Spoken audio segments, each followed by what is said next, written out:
Welcome back to a completely different day from when we filmed our bow video, our bow accessories video. What is this? It's a completely new set. Today we are going to talk about, we're finally going to dive into what we're all trying to learn about, deer. Deer. You may have heard of them. We've sure talked about them enough. Ubiquitous with North America, the white-tailed deer. So I invited my brother Jake back because he honestly, again, because he started bow hunting first, he had to learn more about this because you got to get a lot closer to him to have a shot with a bow. But it's been a super fun and rewarding experience. So we're going to try to keep this under 20 minutes, and I just want to let you guys know we're not going to cover it all. We're going to get high level on some of this stuff and give you as much, just enough information so that you can incorporate it into some strategy, so that we can open up and you're going to know what the hell we're talking about when we discuss our calling and scent lures videos, which will be pretty much directly following this one. So Jake, let's start just by addressing the fact that deer are, first off, they do have slightly different displacements, but they all have essentially the same needs. Mm-hmm. Those needs change throughout the year and the season. Yeah, I want to address one thing before we really get moving. It's more of a disclaimer, I think. Something that I hear commonly in the whitetail world is that deer are creatures of habit. I hate that phrase. It's a misnomer. It's a complete misnomer. It is very, very misleading. They have preferences, they have places of interest, and places they definitely revisit. But but when you say habit, it misleads somebody into thinking that they are on some kind of schedule or regimen. Right, exactly, and that their preferences are more. They're not preferences. It's almost like those preferences are requirements to their day. It almost makes a deer sound one-dimensional. Yeah, deer are very complex animals. Very intelligent. That's what makes them so damn difficult to hunt. Yeah. Is that especially mature deer? Yeah, is that they? It's almost like it's on purpose because the younger ones. I mean, I saw the same buck 5 times before I finally shot him on the last morning of firearm season for 2018. I had passed on him 4 times. He had stood under my stand for almost 3 minutes, looking around because I had used a scent lure, and he was all worked up. He wanted to get in a fight. I let him go that many times. That would never, ever happen with a 5-year-old buck. No, there's no chance. Well, and I also, to be clear, these creatures of habit, quote unquote, again. You use quote unquote a lot. You're right, I do. Let's cut that down. Okay. Deer, like most animals, are about self-preservation, and when it comes to their safety, their physical safety, that comes from first. Harm. All but about save 2 to 4 weeks out of the year. Yes, absolutely.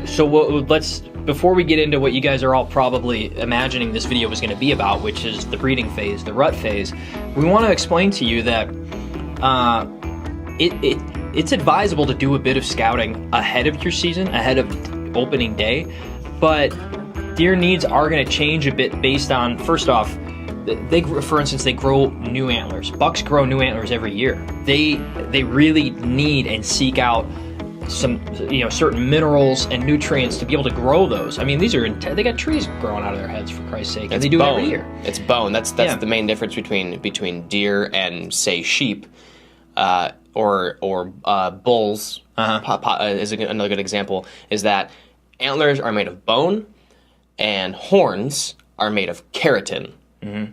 Which are extremely different things. Horns grow throughout an animal's life. Yeah. Antlers are grown seasonally.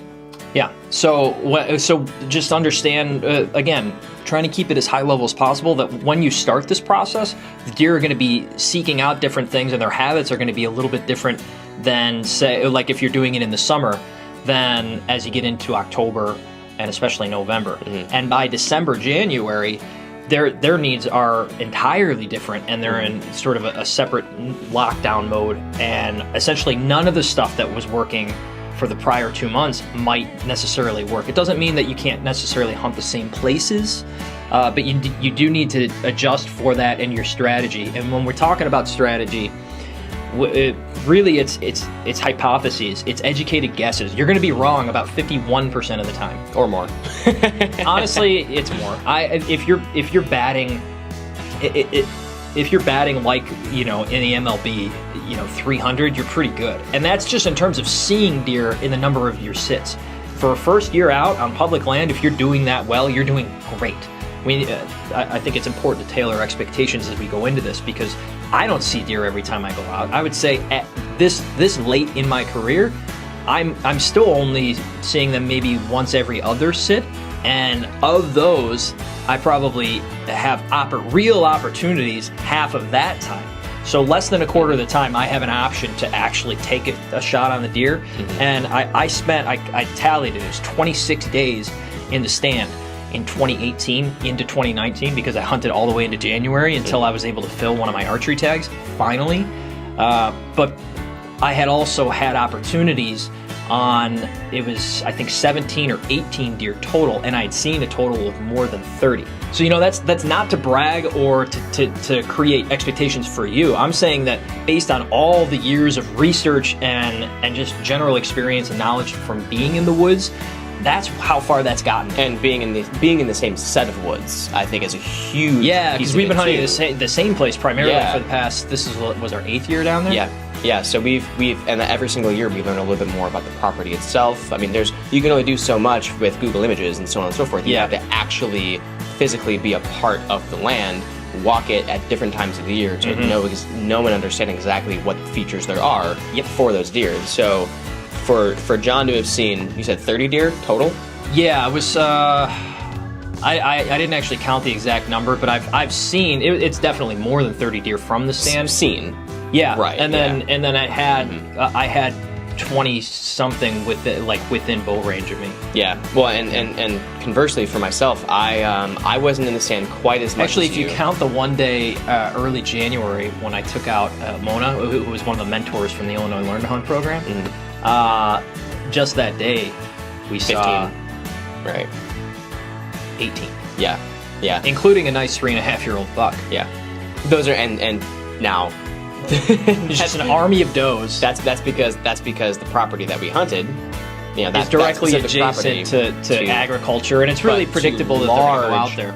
Widespread, vast agriculture that there are no woods for literally miles. Yeah, and the woods that we saw them come from, we don't have permission to hunt. Yeah, unfortunately. But anyway, I digress. This season, it's no secret. I had a rough year. It's not just with the number of deer that I shot or didn't shoot, even the number of deer that I saw. I saw quite a few young deer, several does. I had set certain expectations for myself this year, and that's more or less the true reason why I didn't fill a tag, and why Deanna was able to fill 3, is because we had very different standards going into the year, which is totally fine. I don't regret what I did. Still wound up with 3 deer between the exactly, two. Yeah. So you're good. It was still a great season altogether. And like I said, I didn't fill a tag. I don't regret it. But it's also even if I had fewer opportunities at the deer that I did, and I ended up passing on them, I still saw fewer deer than I ever have. Which is interesting because this summer, that new stand that I put up, I was really confident about the stand based on previous experience. I'd never sat up there, never sat up in that tree, in that location, regardless. We had always seen deer traveling to and from, because we have to walk right past that area to get to everything else we'd been hunting. It was way closer, and you're like, man, this is great. It's like deer heaven. It's closer to the house. This is going to be awesome. And in some ways, actually did present, you saw a couple of pretty big bucks. They just didn't happen to be right within range. Right. And I swear to you guys, I can't make this stuff up.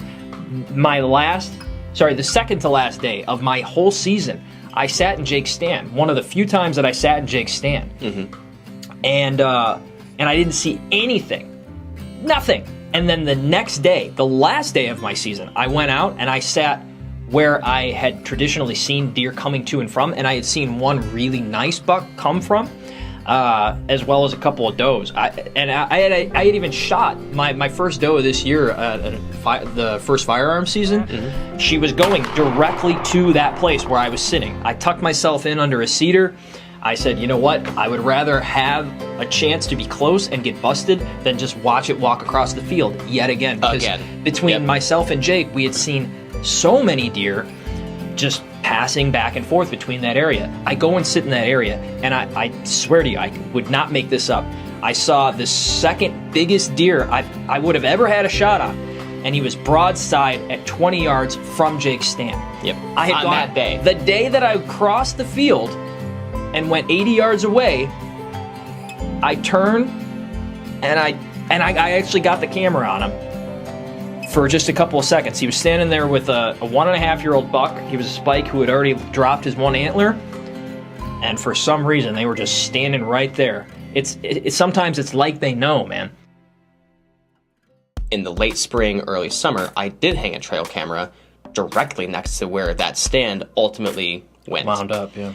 And the number of deer, overall, deer activity was daily. Morning, afternoon, mid-afternoon, evening, overnight. All times a day. All sorts of different types of deer, too. Traveling in bachelor groups. So bachelor groups are, deer herds they'll herd up with the same sex during the non-breeding seasons. And a bachelor group is just a group of bucks that travel together between bedding and food, and then when the time comes for breeding, that's when they'll start to separate, so on and so forth. We'll get there, but so I had seen all this deer sign. It confirmed our theories and our hypotheses about the deer using that location, at the very least, as a trail, as a passage between bedding and food. And then by the time season rolled around, that was no longer the case. Yeah. We saw deer. I saw plenty of deer. I mean, we have footage of me shooting a doe that I called Joni.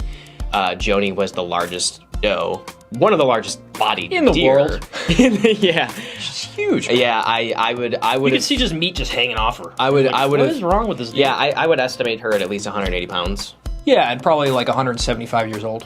Yeah, she's a dinosaur. Yeah, that's probably the better way to put it. But anyway, yeah. So, and that's the thing, is I had photos of Joni as well early in the season, and she happened to be coming through that day. But once season rolled around and those deer patterns changed, those needs changed, their environment changed, all of their travel patterns changed, especially for those big bucks. And so I got excited when I had confirmation on my theories early in the summer. I set up the stand, and it didn't work out. At least not while I was in the stand. To be fair, that's not to say that the deer weren't using that passage when I wasn't around, because those deer are very smart, and maybe I did something wrong. It's, you know, like I said, you never get it right every single time. It's really difficult to know what's based on the time of the season, your stand selection, pure luck, and some kind of we'll call it a mistake, like human error, be it scent control and all that stuff, which we're going to get more into. Yeah. Well, and I also really, one more thing too is that, you know, John's made a point that from that exact stand we had seen plenty of other deer and big deer traveling farther down the field. And that's why John set up under a cedar one day to try to catch those deer. The biggest buck I've ever seen in my life was right there. At one point, I saw him from my platform. I had a doe at 15 yards, and I didn't shoot her. I had not yet shot Joni, so I was ready to shoot a mature doe if the opportunity presented itself. That massive buck was at about 75 or 80 yards, just standing, staring at her, all proud, just head up, like presenting. Yes, he wanted, like you see him in the photos. Yes, exactly. And then he decided, for whatever reason, the wind was not blowing in his direction. He decided, for whatever reason, that he was no longer interested, and he tailed off, and I never saw him again. And that's going to be your experience. Chances are the first gazillion times that you see something like that, if you're fortunate enough to see them. Those big bucks especially, we just need to caution you guys not to create huge expectations for yourself your first year, because you can play yourself out of the game. As you're going, oh man, that's too young, that's too small. You determine what your standards are. Traditionally, I'm going to say, like, first off, we're not going to pass judgment on you. Whatever you decide to take, if you get an opportunity, I'm going to encourage you, if it would make you happy to take that this year, take it. If it's legal to take it and you're happy with it, God bless. Go for it.